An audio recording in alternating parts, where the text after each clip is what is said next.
Hi everyone, আসসালামু আলাইকুম। SB কিচেনে সবাইকে স্বাগত। আজকে আমি খুবই মজাদার আমের লাচ্ছির রেসিপি নিয়ে হাজির হলাম। এখন যেহেতু আমের সিজন, যে কেউ এই রেসিপিতে আমের লাচ্ছি তৈরি করে নিতে পারবেন।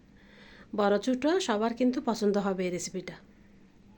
বানানোর জন্য আমি প্রথমে এখানে পাকা 1 কাপ আমের টুকরো করে নিয়েছি, আর নিয়েছি 2 টেবিল চামচ গুঁড়া দুধ, হাফ কাপ টক দই, আর নিয়েছি 1 মগ লিকুইড দুধ।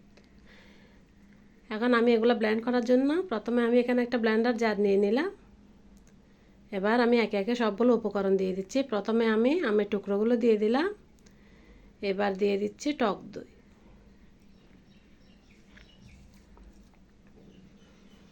আর দিচ্ছি গুঁড়া দুধ।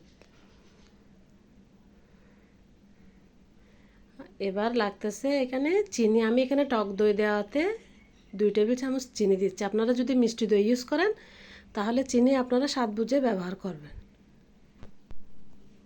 এবার দিয়ে দিচ্ছি এক মগ লিকুইড দুধ। আমি এখানে জুস তৈরি করার জন্য 2 মগ লিকুইড, সবগুলো মিশ্রণ আমি এখন ব্লেন্ড করে নিচ্ছি। ব্লেন্ড করা হয়ে গেছে। এবার আমি পরিবেশনের জন্য 2টা গ্লাস নিয়ে নিলাম। গ্লাসের মধ্যে আমি 1 টুকরো করে বরফের টুকরো দিয়ে দিলাম, 1টা করে বরফের টুকরো দিয়ে দিলাম। এবার আমের লাচ্ছিগুলো কিন্তু ঢেলে নিচ্ছি।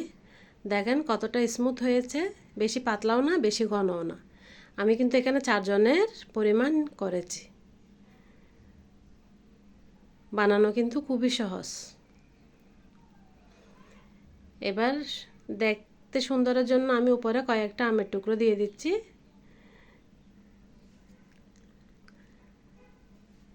কিন্তু আমের টুকরোগুলো আপনার জুসের ভিতরে কিন্তু ঢুকে যাচ্ছে। সমস্যা নাই, দেখতে কিন্তু অনেক সুন্দর হয়েছে। এবার আমি ডেকোরেশনের জন্য আরেকটু সুন্দর লাগার জন্য উপর দিয়ে একটু গুঁড়া দুধ দিয়ে দিচ্ছি।